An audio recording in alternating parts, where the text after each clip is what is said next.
I was 61 when I realized that my biggest mistake was not entrusting the company to my son, but believing that blood ties automatically meant responsibility.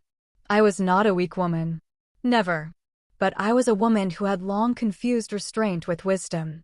My husband and I created the company when no one was talking about startups, ecosystems, and venture funds. There was a specific market need, there was a contract, there was a risk. We signed it, not having enough funds, but having a reputation. That was it. I was in charge of finance, negotiations, and legal issues. My husband was in charge of production and logistics. We had no time for sentimentality. If something broke, we fixed it. If people left, we looked for others. If there was not enough money, we sold assets and did not come up with excuses. My son grew up next to this. He saw how we worked. But he didn't feel responsible on his own skin. He didn't wake up in the middle of the night thinking that there wouldn't be anything to pay people tomorrow. He was comfortable in the stability that we had created. When my husband died, everything changed dramatically. I didn't cry publicly. I didn't let myself break down. But something inside snapped. I got tired of being the only point of support. I gave my son a chance. Not because he was ready, but because I no longer wanted to be indispensable. He took over his father's office. Changed the furniture. Changed the people. Left those who were comfortable. Pushed aside those who asked questions. For the first few months, I was silent. I watched. I intervened only when I saw gross mistakes. He got annoyed. He said that I wasn't letting him manage. I moved away even further. That's when advisors appeared in the company. They spoke beautifully. They had presentations, figures, forecasts. They didn't talk about the consequences, only about possibilities. My son listened to them with enthusiasm. For the first time, he felt like he was part of a big game. He started using words he wasn't used to checking. He stopped reading documents on his own. He trusted resumes and references. I saw how the company was gradually changing direction. We were moving away from stable contracts to risky markets. We were investing in projects with no clear payback. I spoke up. They listened to me politely. Then they did it their way. When it came to the merger, I realized that the situation was out of control. The amount was huge. For the press, it was success. For the reports, it was growth. For the real business, it was a threat. I read the agreement 3 times. Then again, with a lawyer who had no connection to the company. He said one sentence. If it doesn't go according to plan, you'll lose everything in a year. I came to the board meeting prepared. Without emotions. With numbers. With arguments. My son listened with a strained smile. Then he said, "You are afraid. And, because of this you are holding back development." The room fell silent. He did not shout. But these words sounded worse than shouting. I replied, "I am not afraid. I am counting." He stood up abruptly. He said that I did not understand the modern market, that the company could no longer be a family business, that the decision would be made regardless of my opinion, in the presence of the partners, in the presence of the investors. I left. Slowly. With a straight back. But with a clear understanding. If I do nothing, it will end in disaster. That night I did not think about my son. I thought about the people. About those who have worked here for 20 years. About those who believe in stability. About the fact that my fear of being tough could cost them their jobs. I opened the charter. Old documents that no one had reread for a long time. Everything was clear there. I didn't lose control. I just didn't use it. In the morning I started acting. I initiated an independent audit. Without warning. Without agreement. It was my right. The bankers got nervous. The advisors started calling. My son was silent. The audit showed what I suspected. Inflated forecasts. Hidden liabilities. Risks that were deliberately not brought up for discussion. I convened the board of directors. I provided all the documents. I spoke calmly. Without accusations. Just the facts. When the decision was made, my son didn't immediately understand what had happened. He was suspended. Not with disgrace, but with the wording "until stabilization." He came into my office later. He said that I had destroyed his authority. I replied that authority does not depend on ignoring reality. We hardly spoke for several months. The company survived. It was difficult. Very difficult. We lost a few contracts. We cut costs. We got our discipline back. I worked the way I worked 20 years ago. A year later, the business stabilized. My son came back. Different. Not weaker. More sober. We didn't become closer. But we stopped being enemies. I realized the main thing. Sometimes love is not a concession. Sometimes love is a timely no. After the board of directors' decision, the silence didn't last long. The bankers were the first to call. Not directly, through their assistants. The voice was restrained, but cold. They wanted clarifications. I gave them the numbers. They wanted guarantees. I said there were no guarantees in business. 2 days later, the advisors called. The same ones who had been sitting in my son's office a month earlier and talking about growth.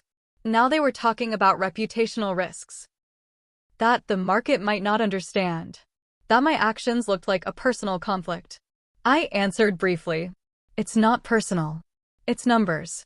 They didn't call again. Instead, the lawyer showed up. The lawsuit arrived a week later. The wording was neat. Exceeding authority. Causing harm to the company. Violation of shareholders' interests. The signature was one of the minority owners.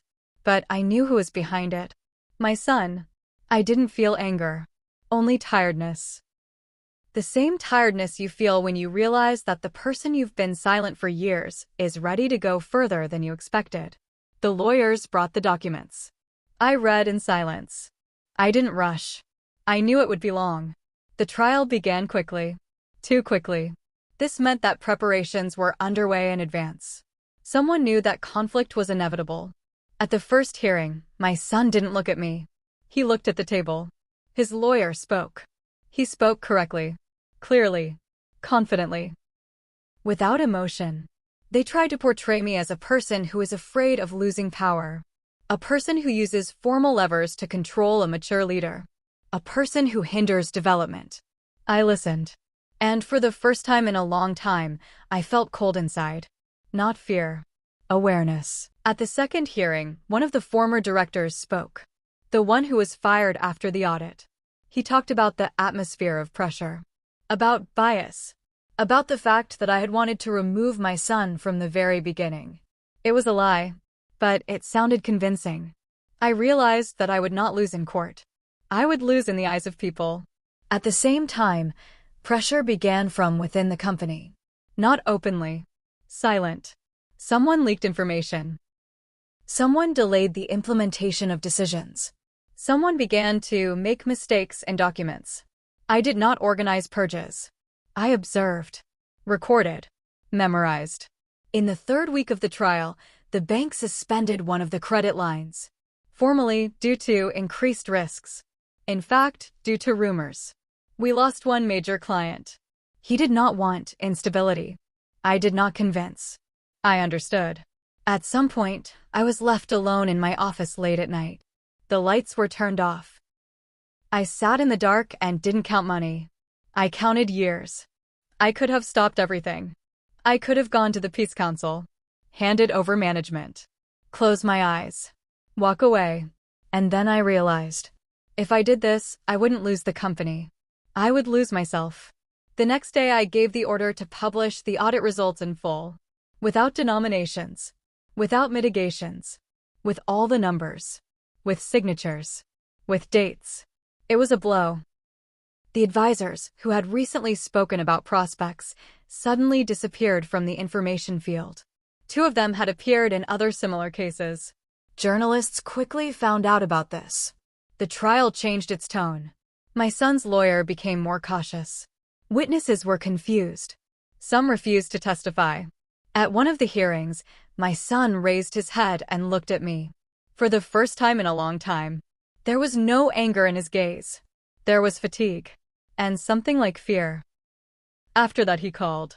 We met without lawyers. In a small conference room. Without secretaries. He said he hadn't expected it to be this big. That his advisors had assured him it was pressure he could handle. That he thought I would give up. I told him the truth.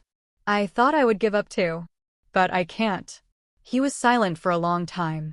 Then he asked if there was anything else I could change. I said, I could. But not in the way you want. That was the point. After our conversation with my son, nothing got easier. On the contrary, the silence between us grew thicker. He stopped calling. I didn't write. We both waited. The court decision was to be announced in 2 weeks. These 2 weeks were the hardest of all time. Not because of the fear of losing. Because of the tension that permeated every department of the company. People started to get nervous. Some were looking for other jobs. Some were waiting silently. Some were openly asking questions that I couldn't give simple answers to. I didn't promise stability. I promised honesty. And not everyone liked that. 5 days before the trial, I received the security report. Short, dry, without emotion.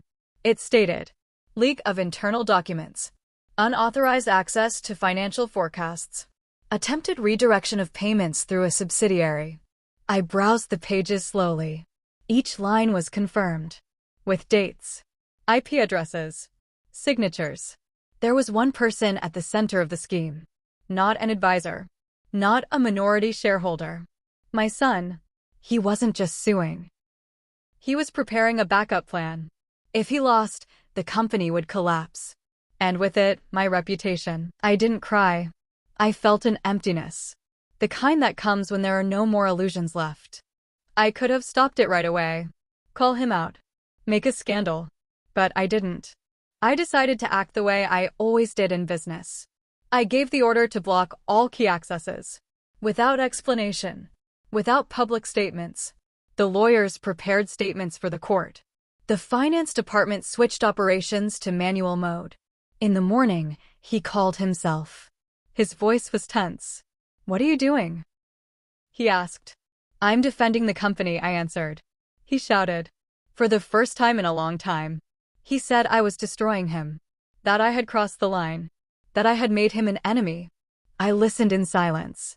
Then I said, you did it yourself. He hung up the phone. On the day of the trial, I arrived early. I sat in the courtroom and waited.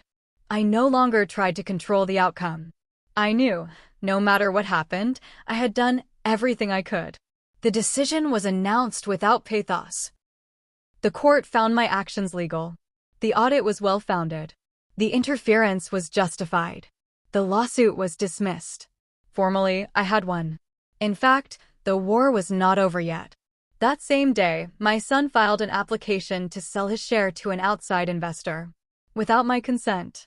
Violating internal agreements. Violating the spirit, if not the letter, of the partnership. The investor was problematic. I knew his name. He specialized in companies in crisis. He bought cheaply. He squeezed everything out.